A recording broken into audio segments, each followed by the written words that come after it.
Le procès est déjà historique et c'est sans doute un verdict qui fera date dans l'histoire en France et bien au-delà. La décision des juges doit être rendue demain matin à 9h30 en principe dans le procès des viols de Mazan. Dominique Pellicot et 50 autres hommes sont jugés depuis le 2 septembre dernier pour des viols et des violences sexuelles infligées à la victime Gisèle Pellicot, que son mari Dominique Pellicot a drogué pendant une dizaine d'années pour la soumettre à des hommes qu'il recrutait sur Internet. Les accusés sont âgés de 27 à 74 ans. Ils seront donc demain fixés sur leur sort. Avec nous pour en parler, Catherine Lemagresse, bonsoir. Bonsoir. Soyez la bienvenue sur TV5 Monde. Vous êtes juriste, chercheuse, ex-présidente de l'Association européenne contre les violences faites aux femmes.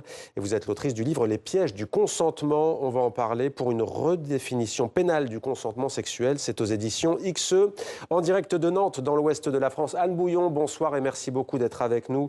Vous êtes avocate, vous êtes spécialiste des violences faites aux femmes, autrice du livre Affaires de femmes aux éditions L'Iconoclaste. Anne Bouillon, on commence avec vous. Qu'attendez-vous de ce verdict et sera-t-il forcément historique, quoi qu'il arrive ? Alors, je crois qu'on peut d'ores et déjà dire que le procès est historique et définitivement il y aura un avant et un après Mazan. Il ne faut pas se leurrer, jamais un procès de viol depuis 1978 n'avait provoqué un tel intérêt et un tel émoi, non pas pour son côté fait divers ou sensationnaliste, mais parce qu'il révèle de la condition des femmes en France, du viol comme phénomène social et structurant, et de ce qu'il nous apprend aussi des auteurs du viol. Donc oui, assurément, le verdict sera un verdict qui sera... Enfin, moi, je n'en attends rien en termes de peine, hein, c'est pas mon travail, mais je pense que véritablement, on va pouvoir continuer de construire à partir de ce procès-là. C'est un procès pour l'avenir, c'est un procès pour l'espoir. Un procès pour l'avenir et pour l'espoir. Alors, des peines de réclusion criminelle qui vont de 4 à 20 ans avaient été requises par le ministère public. Catherine Lemagresse, le président de la Cour criminelle du Vaucluse, et les 5 magistrats qui l'entourent se concertent, bien sûr, pour décider de la peine qui sera prononcée demain matin. Même question, quand on défend les femmes et quand on lutte contre les violences sexuelles faites aux femmes et qu'on est à la veille d'un tel verdict, qu'est-ce qu'on se dit? Qu'est-ce que vous vous dites? Je crois que pour moi, le prononcé de la peine vient après. Enfin, d'abord, qu'il soit reconnu coupable, qu'aucun ne soit acquitté. C'est ça qu'on attend. Et ensuite, le montant de la peine était de toute façon un peu biaisé, puisqu'à partir du moment où la peine maximale encourue, c'était 20 ans pour M. Pellicot, les magistrats sont obligés de tenir compte, au nom du principe d'individualisation des peines, de peines différentes et spécifiques à chacun. En fait, il aurait fallu que M. Pellicot soit poursuivi pour acte de torture et barbarie, donc à une peine bien plus élevée, de façon à ce que les autres puissent encourir une peine jusqu'à... Mais pardonnez-nous, mais c'est vrai que celles et ceux qui nous regardent pourraient se dire, alors ce n'est pas notre rôle ici de décider, la justice est libre et indépendante, mais 20 ans, beaucoup doivent se dire par rapport à l'affaire sordide, ça paraît peu 20 ans. Pourquoi pas la réclusion criminelle à perpétuité ? En termes de droit. Parce que la peine encourue pour les viols aggravés, c'est le cas, puisque la peine encourue pour un viol simple, c'est 15 ans. Pour un viol aggravé, c'est 20 ans. Encouru, ça veut dire c'est le maximum. Là, en réunion. Qui peut être en réunion, avec soumission chimique, pour M. Pellicot, en raison d'un lien de conjugalité aussi. 20 ans, c'est beaucoup, en fait, en prison. Quand on pense à sa vie, qu'est-ce qu'on a fait pendant 20 ans, c'est une peine qui est lourde.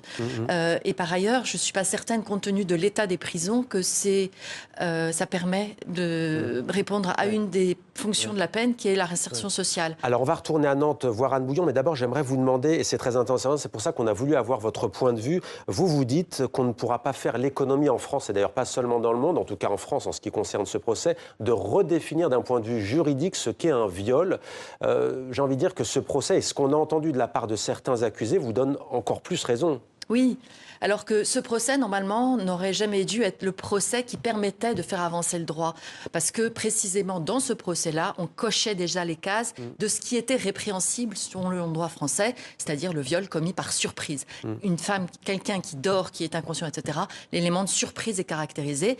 Et la définition française est tout acte de pénétration commis sur la personne d'autrui par violence, contrainte, menace ou surprise. L'élément de surprise était acquis. Et pourtant, quand bien même on était dans ce cas qui rentrait bien dans la loi française, en stratégie de défense, certains accusés ont dit je n'ai pas violé parce que je n'avais pas l'intention de violer. Il y a aussi ceux qui ont dit j'avais le consentement du mari. Ceux-là, on va les oublier parce qu'ils vivent vraiment clairement au 19e siècle. Mais restons sur l'intentionnalité. Je n'avais pas l'intention de violer, c'est-à-dire que je pensais vraiment qu'elle était consentante. Et c'est là où ça nous permet de remonter une critique que l'on fait du droit français. C'est qu'à partir du moment où le consentement n'est pas défini dans le droit français, ce sont les agresseurs qui vont le définir.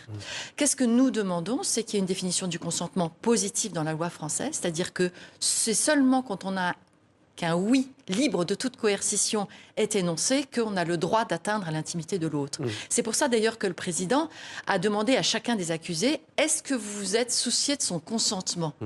Il ne pouvait pas puisqu'elle était inconsciente. Et donc, d'une certaine façon, il a anticipé sur les questions qui seraient posées si on changeait la définition du droit français et si on inscrivait dans le droit français une définition du consentement positif. Qu'est-ce que ça veut dire? Ça veut dire que d'abord on définit ce que c'est le consentement, libre, éclairé, continu, en tenant compte des conditions dans lesquelles ça se passe, avec préservatif, sans préservatif, etc.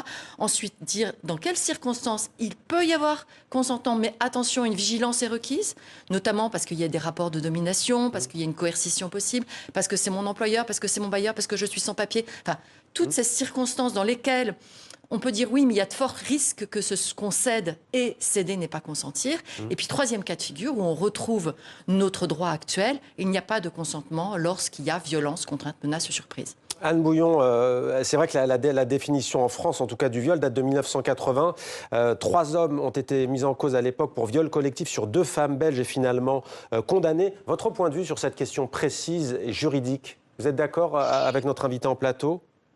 Alors, ce que vous faites référence au procès de 78 d'Aix-en-Provence, et c'est vrai qu'on voit que les procès font évoluer le droit. C'est vrai également que la loi telle qu'elle est rédigée, là, nous permet d'appréhender ce qui s'est passé à Mazan de manière, me semble-t-il, satisfaisante au prisme de la surprise. Mais c'est vrai également qu'il est très frustrant de ce que cette question que l'on pose aux accusés, mais pas seulement à Mazan, que l'on pose systématiquement en réalité dans le prétoire. Mais monsieur, qu'avez-vous fait pour vous assurer du consentement de la personne qui a déposé plainte contre vous? Eh bien, c'est très frustrant que la réponse ou l'absence de réponse à cette question soit indifférente à la solution juridique. Moi, je crois que si on introduit la notion de consentement dans la loi, et pourquoi pas, en tout cas, il faut prêter une attention absolue à ce que ce soit toujours, comme le président l'a fait là dans le dossier de Mazan, le comportement de l'auteur qui soit passé à la loupe et non pas celui de la victime, parce que le danger que l'on signale, et on le comprend aisément, ça serait finalement de passer du procès de l'auteur à celui de la victime, où on demanderait des comptes à la victime, et ça, c'est pas envisageable en fait. Donc c'est toujours les actes de l'auteur qui doivent constituer l'infraction. Anne Bouillon, est-ce que vous êtes d'accord avec la sociologue Irène Théry qui dit aussi qu'à travers ce procès, voilà ce qu'elle dit, le viol d'opportunité est au centre de l'enjeu sociétal de ce procès des viols de Mazan. En fait, selon elle, les crimes sexuels des 50 co-accusés dans ce dossier révèlent l'importance du viol perpétré sans préméditation lorsqu'une occasion se présente. Ça veut dire que la personne et l'homme en question ne va pas arriver et se dire bah tiens, demain matin, je vais aller commettre un viol. Mais en fait, c'est cette notion, comment dit-elle, d'opportunité, ça questionne.